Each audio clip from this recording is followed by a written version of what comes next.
G'day everyone, welcome to the Big Footy Eagles podcast for another week. We're back again, we're talking all things pre-season, what we've liked, what we've not liked. And guys, we better lead with the main story in general because it's injuries. That's been the story of the West Coast Eagles pre-season. I'm Honey Badger 35, joining us for the first time this season, Miguel Sanchez. Miguel, injured Ches, how are you? Yeah, not too bad apart from the broken ankle and the hamstring strain, but I'll probably still be called up to play, I think. Nicely done. Keys, you're back again. Did you break anything on the way in here today? No, not yet. Not yet. That's unfortunately that's the crucial reality of where the Eagles are at the moment. So, guys, it's injuries. That's all we can talk about. We're trying to wrap things up in the terms of pre-season before we get to the Gold Coast game. We'll have a bit of a chat about that later on in the week. Thank you for watching. Jump in the comments at WCBF Pod on Twitter, on Facebook, podcast app, Spotify, all of that. Share the show. Jump in the comments. Have your say. Miguel, Keys, let's just get stuck straight into it because as we've said already, injuries are the story of the pre-season. I think we've got, Keys was saying just off mic then, 23 or something available players. We're dipping into the COVID reserves already, Migs. We've got this guy out and that guy out. And basically, if anyone can stand and if anyone owns a pair of boots, they're a good chance to play on the weekend. Tough pre-season, this. Yeah. Do you want to start off with Aaron Black, the parachuting in from West Perth to make his AFL debut at the age of 29, having not ever been on an AFL list in his life? Yeah, if that isn't a sign of the times, no disrespect to the guy at all, but he's, as you pointed out, he's been playing footy, he's been in the system at a high level for a while and not quite made the list. Just the one cheeky Sandover. Yeah, there you go, exactly. But potentially in line to play the Gold Coast this weekend. Keys, it was called the pre-season from hell, and it's just been injuries one after another, blind turns. You think you're over one thing, something else crops up. Just a really tough one to watch. Yeah, it's been really bad. I think, after last year, the way we finished off the season, it was really disappointing. And, it looked like the club sort of wanted to sort of reset itself with some, we spoke last week about the assistant coaching changes and, there was talk of, maybe rejigging the game plan and things like that. The one thing we absolutely needed was a perfect pre-season, and we've got the exact opposite of that. And it's been, really, when you look back, when they came back from like the Christmas New Year break, we weren't in bad shape. At the start of the year, Duggan and Redden had off-season surgeries on their knee and shoulder respectively, and I think Cameron Jamison might have had a knee clean-up just prior to Christmas. But apart from that, the rest of the squad was reasonably healthy. There wasn't too many, and they were sort of speaking about how well some of the guys were going and training the house talking about 17 players, 19 players had done PBs on their time trial when they came back, and things weren't looking back. And then you probably go back and you think, I think it was that match sim, Luke Shuey pinged his hammy in the first 30 seconds, and since then it's like there's barely been a day going by where you haven't had, someone else go down. Cripps did his shoulder in the tackle. We lost 3 guys and a half of footy in the scratch match against Fremantle with Chesser, Sheed and Yo going down with ankle injuries, and that was back of Tom Cole going down with an ankle during training. Greg Clark popped his shoulder. Alan in the moon boot. My wife's got COVID. Nobody's safe. No. And it's just, then, West done his hammy in the thing. Tom Joyce, who got signed up on Thursday, did his ankle on Friday. It's just sort of been, and then you've got helicoptering on top of that. You've got Tim Kelly's got COVID, which is not actually a joke, it's real. Ryan's under COVID protocols. Again. 2 times. Weatherman got himself suspended, which is, not a good time for him. It's only 1 week. I tweeted during the week. It's a measure of how good our pre-season's gone when it got reported yesterday that Tom Joyce's ankle wasn't as bad as they feared and might only be 4 or 5 weeks out, and that was probably good news, given the way that's how well we've been going. It's been a bit of a joke, and I don't know. You want to yell and rant and rave and blame someone, but I don't. I think for the most part, it's just been shit luck. It hasn't been necessarily anybody's fault.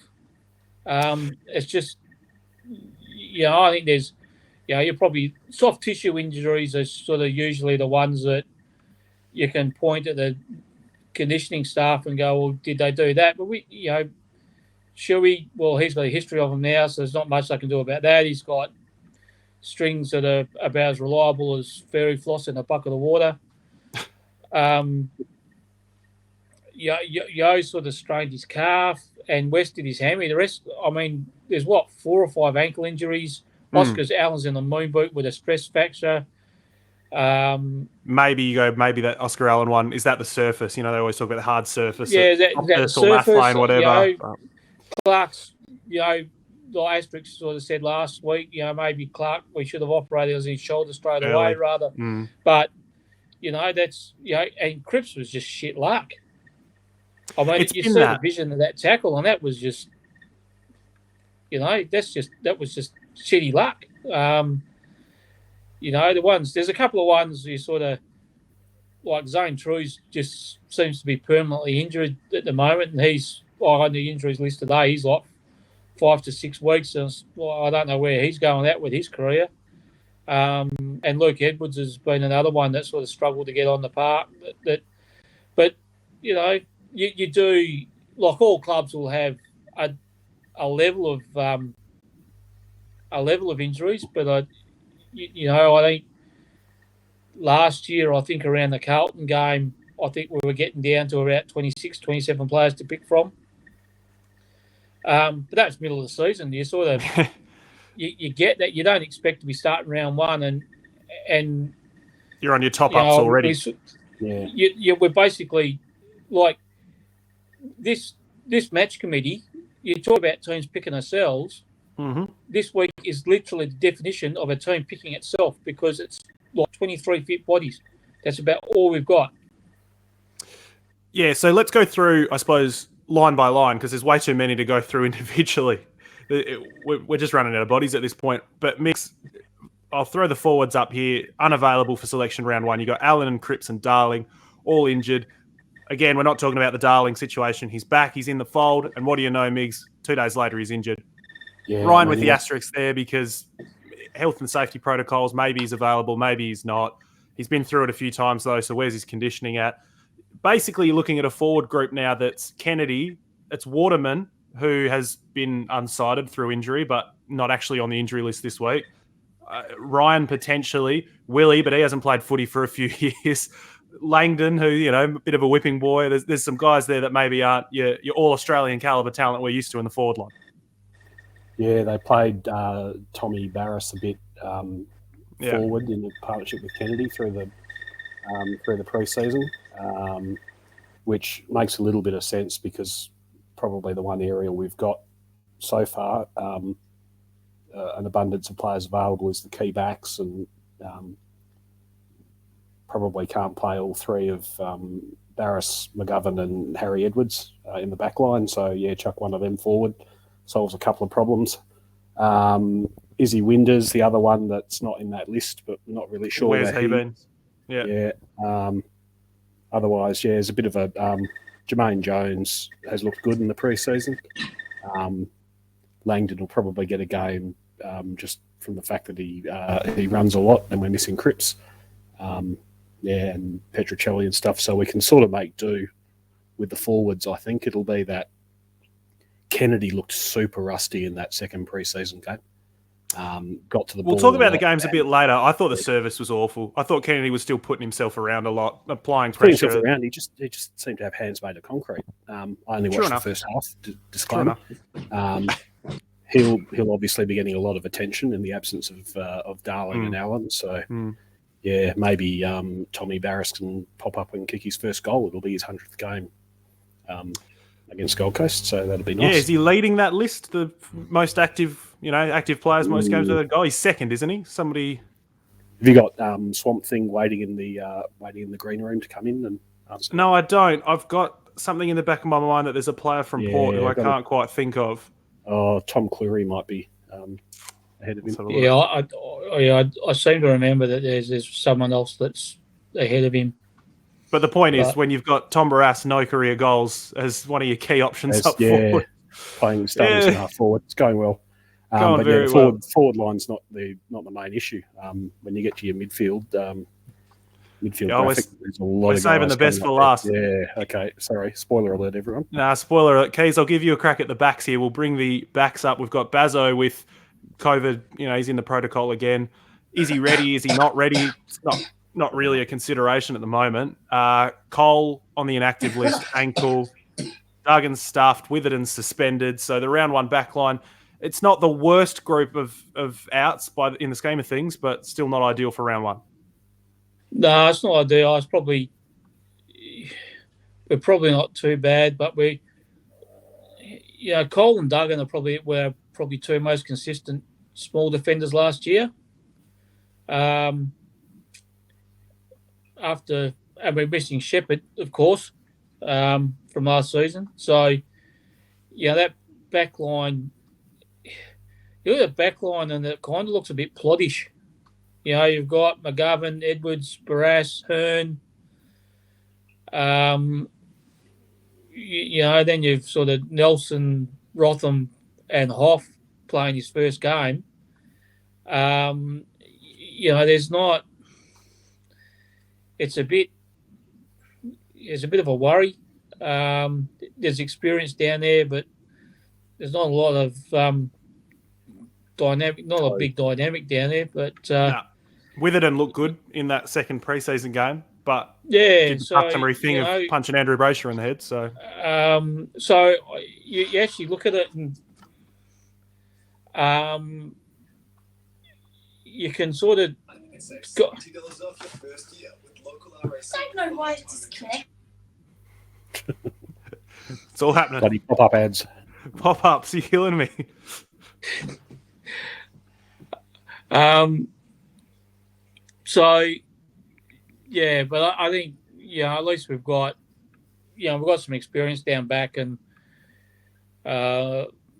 injuries haven't been too bad down there. But it's the midfield that's the concern. Yeah, there's a semblance of experience down there and of almost a best 22 looking. So you got to remember as well losing Shepherd out of that from last year. But Migs, we can talk about it later on when we go through the preseason games. McGovern, a huge question mark now. There's been a lot of talk about him in the off season, so that's something to watch. Hearn and McGovern, Barras might be stolen up forward, so the backs are interesting. But here you go. I'll bring up the list if there is a need. Enough space on the screen. Yeah. The midfielders, Chessa's done, inactive list. Clark, Edwards, Joyce. Kelly's unavailable this week, most likely. Shuey's a test, but he'll be on hamstring watch every minute of every footy game he plays for the rest of the way now. True, West, Yo. We're talking about adding top-up midfielders already, and that's why, Migs. Look at that. Carnage. Yeah, it was looking like Kelly played a ripper of a game in that second preseason game, and he was sort of going to have to carry it. Now, who have we got? You might have been better off listing the mids we've got left on that graphic. This is not a joke. We are dangerously close to playing Braden Ainsworth. He's eligible, and he knows the system, and he's no good, and we know that. But I'm actually surprised he wasn't one of the two that was pulled along to training. Elevated, yeah, just for that reason. Who have we got? Gaff, Redden, and then Petreski-Seaton. Petreski-Seaton, yeah. Yeah, but is he going to play midfield minutes? Naish. Well, he's going to have to, isn't he? I'm sure. Naish is going to, Naish, who arrived in the state, I think, less than a week ago. Yeah. Aaron Black, who's not who I mentioned, who's not even on our list. Yeah. Connor West, another one that's disappointing. He looked pretty good in that game as well. Absolutely, yeah. I sort of had him neck and neck with O'Neill for a starting spot back when we had. Yeah, O'Neill's the other one. Probably about 30. Yeah. we had about 30 players to pick from. I had West and O'Neill jockeying for a spot, and then West played a ripper of a game, I thought, in that second pre-season game, and he is now out, of course. So Greg Clark, who we drafted as the mature age mid, who come in and contribute straight away, or at least be depth straight away. He'd be making his debut this week if he didn't. What did he do? Actually, it's his shoulder, isn't it? Yeah. It was his shoulder when he was drafted, and we put him for surgery. Yeah. Yeah. So, almost makes you wish you had Jared Brander lining up on a defensive wing. Oh, come on now. We don't have time for that. Right. Well, let's talk about the games then, and the training, the structure, what we like, what we didn't like. We'll start with what we liked. Keys, pre-season games, we played Freo twice. The first one was an absolute washout, awful viewing. Second one was a little bit more competitive, and actually, by pre-season standards, really quite competitive. Any particular takeaways, any players that you liked out of that? Things that you thought, all right, it's shit, but it's not that shit. I liked that I didn't watch either one of them. Oh, for God's sake, there you go. Short and sharp. We're keeping it short this year, and that's as short as it gets. I like that. Nicely done. Miggs, first one for me was Jermaine Jones. I thought he was the big standout in that second pre-season game. Got some midfield minutes. It's nice to see Willie getting midfield minutes as well, but Jones, he's going to be an important player, and he's probably going to get some starting midfield minutes again, just because of that list we just had up. So that was something for me that I thought that's a bit of a takeaway. What did you take away from those Freo games? Yeah, guys that are actually available this week. Jones, good one. Tommy Barris down back. Thought looked really poised. He did a great job on Lob and Taberner when he was on him, and then gave up a goal to Taberner when he was trying to cover both Lob and Taberner. He looked really good down back. So you were talking earlier about McGovern being disappointing. I'd be more tempted to throw him forward. Sorry, I'm getting into the Gold Coast game. I'd be tempted to throw McGovern forward instead of Barris. Leave him back. Might throw some people off. Who else was good? You mentioned West already. West was good. Yeah, West, who's injured. Trusky Seaton did some nice things when he was on. He didn't get a lot of minutes. He was coming back from injury. Of course, he was. There's some Brady Hoff. We've talked about his debut coming up. I don't know if many people knew much about him before he got drafted. How did Nelson go? Much of a muchness, really. Yeah. Nothing tragic. Jack Nelson game. Yeah. That's a good jumping off point there, Keith. Nicely segued. Julian in the comments says, a bit concerned about the lack of quality small defenders in the side. With Shep retired and Cole gone for most of the season, a lot of responsibility falls on guys like Nelson and Foley to play on the comp's best small forwards this year. True enough. Very true enough statement. I mean, we've got Duggan coming back. Let me try and bring up this injury list if I can even find it. When's Duggan was 1 to 2 weeks, I think. So Duggan's the healthiest defender that we've got. Cole, is he done for the season? Is it just a short, long-term thing? We'll see. But I'm an unashamed Jackson Nelson fan. He's never going to make an All-Australian squad, but I think he can play a role. Can he play a role on the best small forwards in the comp? Keys, tell us your thoughts on that, because there is a lot of responsibility, but when you've got 20 healthy blokes, what are you going to do? Yeah, I think with Nelson, we've got to work him into a lockdown role. I think that's what he's going to be. That's what I think he's best suited for. He's not.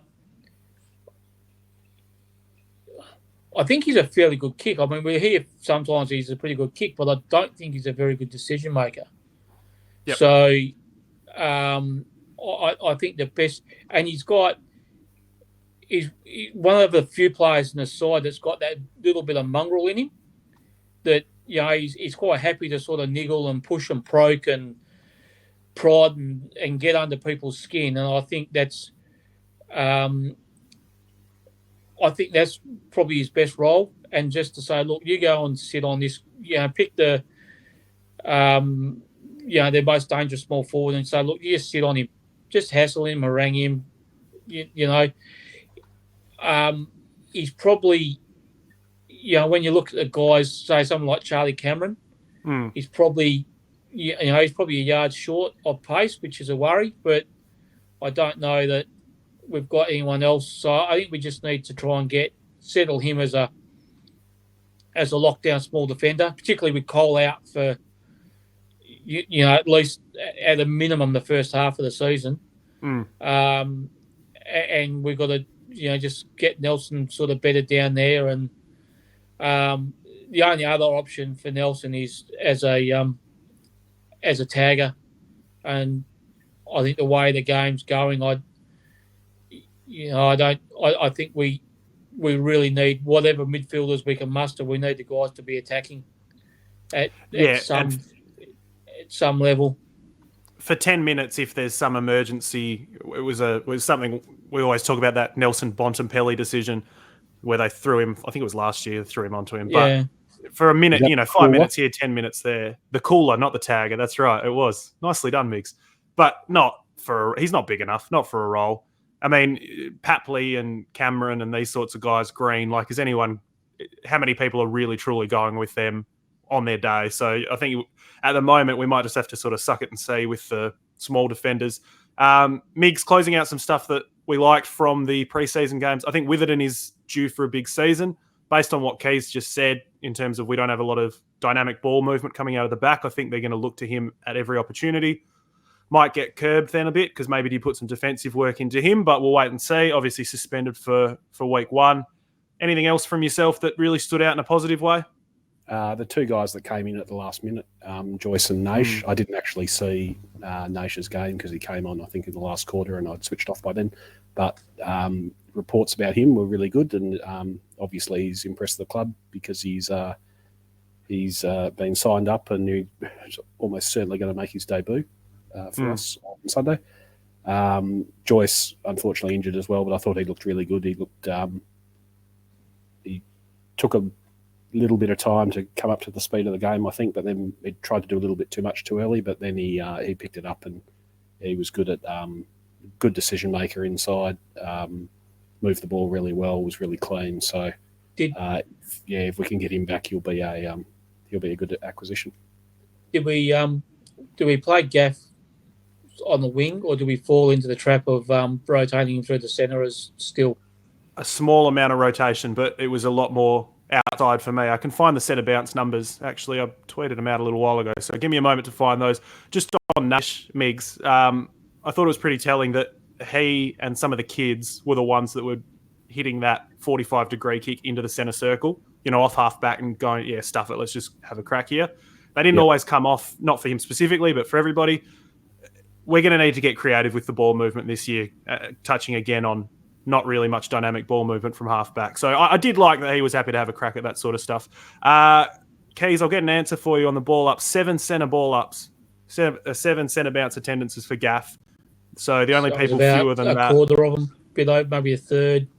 Yeah, so let's have a look. There were 23 in total. I'll read them out. Kelly, 21. Nat Nui, 16. Redden, 13. Zane True here, 11, which was actually Tom Joyce. Tom Joyce, 11.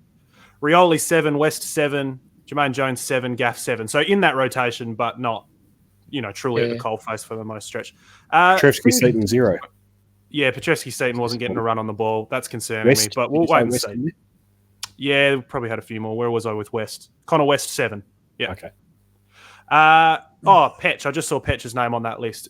He is going to have another almost season, and I think he's, in my mind, becoming just an almost player. But he did some things in both of the games where I thought, well, there you go. That was a small forward move, or that was a really dynamic winger sort of move. So we'll wait and see. Keys, things we didn't like. Now, not specifically from the games as such, and we've already done the injuries, but the off-season in general, it was pretty tumultuous. The game plan still looks to have a few of those same flaws. Did you catch training here and there? Did you catch the reports here and there? Was there things that are still concerning you beyond what we've touched on? I hadn't been down to training too much of late for a couple of, for a variety of reasons, and partly because of the open training sessions, you really don't see anything much. And the club make it pretty clear they don't like it down there when it's not an open session. So,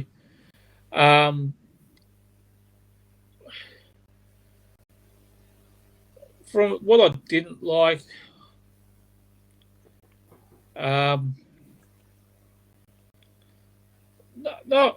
nothing really. I mean, it's just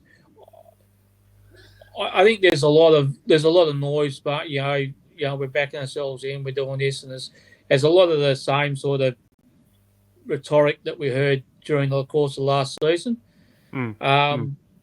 That's all well and good, but until you get to the games, you don't know what that means. So it just depends on how we roll out on Sunday, and I think that'll be we're going to go into the game undermanned, but I don't know that. I think fans aren't necessarily going to be expecting that we win, but I think we're going to be wanting the side that we put out there to actually put in an effort and look like they actually give a shit, because at times last year it just didn't. That didn't look to be the case. I sort of, what I didn't like, I'm holding fire until we see how we actually roll out. I think there's our sort of sticking points with like fan engagement and things like that. There's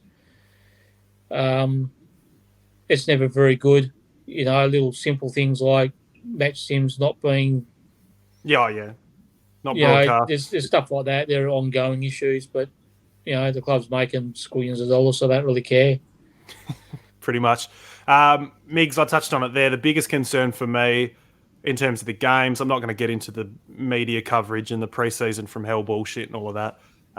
But the defensive transition, like I said, once we turn the ball over, we're still just getting gutted and exposed the other way. It's why I didn't really want to hang too much on your Nelsons and Withertons and Rothams and these sorts of guys.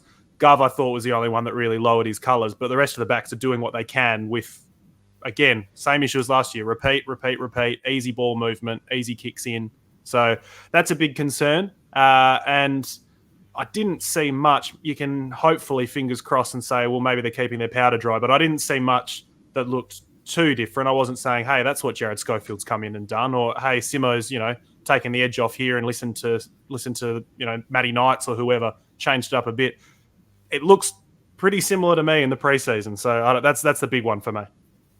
Yeah, I was thinking pretty much exactly the same. And Simo's talked about the fact that they've tweaked the game plan. They haven't sort of thrown it out and come up with a new one. And you could definitely see they haven't done too much. And whether, as you say, they are keeping their powder dry for the real thing, they didn't want to give it away, or whether just with the lack of personnel we had, we couldn't actually implement any changes.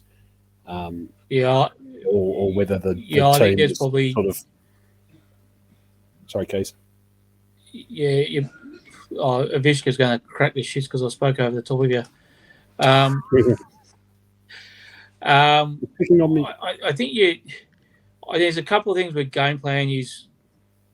I think the club historically are very coy at showing their cards. So I'm, which is why they don't televise that. Well, maybe they're not doing too much. And I think if they're changing stuff, a lot of time when they change things, and particularly we've had a system that's sort of been there for a number of years now. Any changes are going to take a while to bed in. And there's still going to be moments where somebody doesn't have an option and goes, well, hang on, I know we can switch the ball or whatever. And I think also the fact that we, it's our midfield where we need to change the most, and that's where we've been hardest by injury. So I think, not having that settled, and because injuries don't just show up on game day. It's your training drills and all those sorts of things where you're trying to get things sorted out and you haven't got the guys on the track to do that. It makes it hard. So I think you've got to give a little bit of leeway on that. And then also when things, the problem with new game plans and stuff like that is when players get under pressure, they revert to habit. Absolutely. Yeah. So that's sort of one thing too, that you sort of go, well, okay, we'll do that. But I think at the end of it, it's really just, we've got at least a month and a half, 2 months that are going to be really, really hard, because that injury list, there's at least, I think, 8, maybe 9 players who we aren't going to get back within the next 2 months. So that injury list is not going to get shorter anytime soon. And it's going to be really hard. So we're just going to have to, and the problem with that too is we've got a side that you've got 23 flip players. The guys that run out there, they know that the only way they're not going to get a game the following week is if they get injured. Yeah, if the form drops off. Because if they don't get injured, they're going to get a game because there's no one else. There's next to nobody else coming in. So all that thing about the young guys coming up and putting pressure on the old guys for spots and things like that, that's all out the window. I think that's at the end of it. The upshot of our pre-season is that we've got there's no internal pressure for guys. There's no fighting for spots. So that's what I don't like. We've got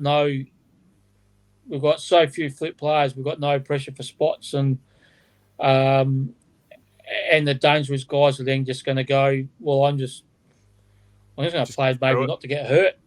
Yeah, we're not going to. I reckon we might leave the team we're putting out there, and we're not going to get dropped. So what's the point? So let's just crack on with it. I'll leave you guys with this thought. I reckon we'll wrap things up there, gents. We will be back later on in the week. As we said last week, we're going to do some shorter shows this season, I should say. Multiple a week, shorter shows. We'll be back a little bit later on, close to the Gold Coast game. But what about this as a closing thought? The first 4 games, Gold Coast, North Melbourne, Fremantle, Collingwood. It's not the worst fixture in the world. So it's a double-edged sword in that way. If you come out of those 0-4 before you get into Sydney, Port, Richmond, Brisbane, Melbourne, GWS, Bulldogs, all right, we're in trouble. We're in real trouble. But if you can sneak some wins with the backups and the depth and all of that and then start getting healthy, maybe it's not going to be a complete washover. You've seen a lot of 18th place predictions for the Eagles this year. So hopefully not. Fingers crossed. But guys, we'll talk full season a little bit later on in the week. We'll talk the Suns game. We will also do season predictions, I'm sure. Migs, Keys, fantastic to have you on. Thank you very much. Yep. No worries. And guys, thank you for watching. Thanks for your comments. You can follow us at WCEBF Pod. We're on Spotify. We're on podcasts, wherever you're getting those from. Of course, we're on Big Footy as well. Share the show around, have your say, and we will talk to you later in the week. I think we're looking at Thursday this week, so keep your eyes peeled for that one. And we'll come back later on the week to talk all things Gold Coast. Thanks for watching, guys. We'll see you next time. Yep. Footy's back, nearly.